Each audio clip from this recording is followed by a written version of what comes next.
تحسه أستاذ ورئيس قسم المطبخ والمعجنات ومفيش وصفة ما بيعرفش يعملها، كل حاجة شاطر فيها، وعمل من قشر البطيخ كاندي، واكل الجو على ساحة السوشيال ميديا من كتر ما طريقة عمايله للأكل مختلفة تماما ومميزة. حكاية الشيف وحيد كمال اللي بتركات وهتوديكي في حتة تانية خالص. يا ترى ازاي اتشهر وايه حكاية القنوات اللي بتتخانق عليه علشان يشتغل معاه؟ كل ده وأكتر هنعرفه مع بعض في الفيديو ده. عمل من قشر البطيخ كاندي وعمل أغلى كرواسون في العالم بطريقتين بس، وبيعشق المطبخ وتحسه بينسى نفسه هو جوه المطبخ. كلامي هنا عن الشيف وحيد كمال، أستاذ ورئيس قسم المعجنات والأكل الشرقي والغربي، وحتى السناكس صعب بيعمله في البيت.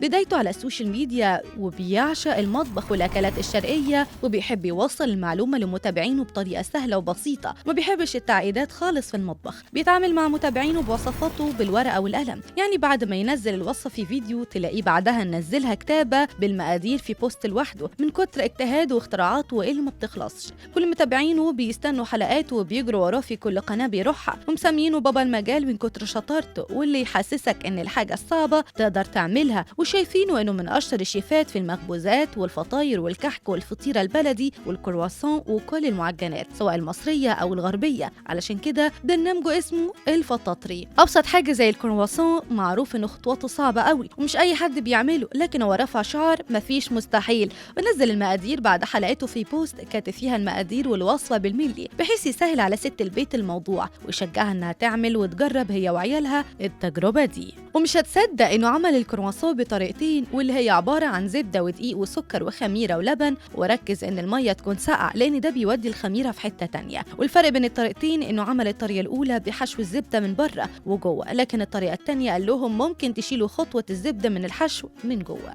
مش بس كده، ده عمل من قشر البطيخ كاندي السناك اللي بنشتريه بفلوس كتير قوي، هو وفره لست البيت بانها تعمله في البيت وبخطوات سهله قوي، زي انه جاب الحته البيضاء اللي بين القشره والحته الحمراء وحطها في ميه وغلاها ورش سكر وليمون وجيلاتين، وبخطوات سهله قوي تقدري تفرحي عيالك وبأقل التكاليف. الشيف وحيد عمل الفطير الفلاحي بمنتهى البساطه قدام متابعين، وقال لهم سهلوا على نفسكم ووفروا الفطيره، بقينا نشتريها باكتر من 150 جنيه، وانتم ممكن تعملوا كميه كبيره ومستلزمات ومش هتكلفكم المبلغ ده كله. مش هتصدق انه اول واحد شايف ان محسنات الكيك والمعجنات زي البيكنج باودر ما لهاش لازمه خالص، وان ممكن نستغنى عنها لو جبنا خامات نظيفه وعاليه من البدايه. الشيف وحيد القنوات بتجري وراه من كتر ما مشاهداته بالملايين، والكل بيحب يتابعه. هو فعلا بيستفادوا منه لانه بيعمل الاكل بمزاج وبيوصل كل معلومه دارسها او اخدها في كورسات، ومش بيبخل خالص على متابعينه. فعلا تفوق كتير في مجاله لدرجه انهم شايفينه بينافس شيفات العالم بسبب تريكاته والتاتش بتاعه اللي بيعمله في كل أكلة.